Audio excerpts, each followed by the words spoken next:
افغانستان میں لڑکیوں کی تعلیم پر پابندی کو شریعت کا نام دیا جاتا ہے، جبکہ دارالفتاء دارالعلوم کراچی نے ایک افغان مہاجر خاتون کی جانب سے افغانستان میں خواتین کی تعلیم کے حوالے سے دریافت کیے گئے سوال کے جواب میں کہا ہے کہ خواتین اسلامی شرائط کی پابندی کرتے ہوئے تعلیم حاصل کر سکتی ہیں، جس میں میڈیکل کی تعلیم بھی شامل ہے۔ یہ فتویٰ ہری پور پاکستان میں مقیم افغان مہاجر خاتون کی درخواست پر جاری کیا گیا۔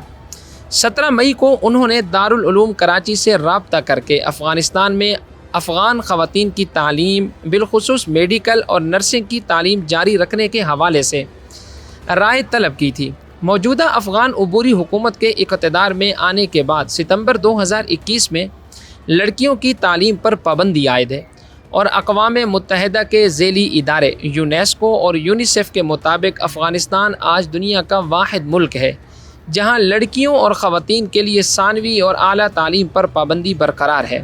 افغان مہاجر خاتون نے اپنی درخواست میں لکھا کہ پاکستان میں بہت سی افغان خواتین اور لڑکیاں میڈیکل کالجز، نرسنگ سینٹرز اور دیگر تعلیمی اداروں میں پردے اور حجاب کی پابندی کے ساتھ تعلیم حاصل کر رہی ہیں، لیکن پاکستان سے افغان مہاجرین کی واپسی اور بے دخلی کے باعث خاندانوں کو یہ فکر لاحق ہے کہ افغانستان واپس جانے کے بعد ان کی بیٹیوں کی تعلیم کا کیا ہوگا۔ درخواست میں کہا گیا، ہماری درخواست ہے کہ افغانستان میں بھی خواتین کی تعلیم اسلامی حجاب اور الگ تعلیمی نظام کے دائرے میں جاری رکھی جائے۔ دوسری جانب طالبان کا موقف ہے کہ افغانستان میں خواتین اور لڑکیوں کی تعلیم کے لیے فی الحال حالات سازگار نہیں ہیں۔ یونیسیف کی اپریل 2026 کی ایک تحقیق کے مطابق اگر یہ پابندیاں برقرار رہتی ہیں تو افغانستان 2030 تک تقریباً 20,000 خواتین اساتذہ اور 5,400 سے زائد خواتین طبی کارکنوں سے محروم ہو سکتا ہے۔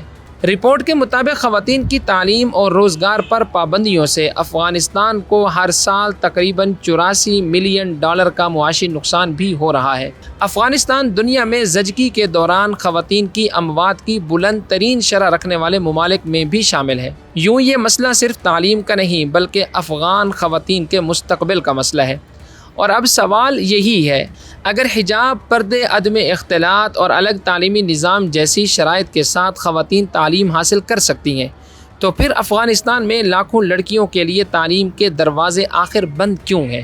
افغانستان کے اس تعلیمی نظام پر آپ کی کیا رائے ہے؟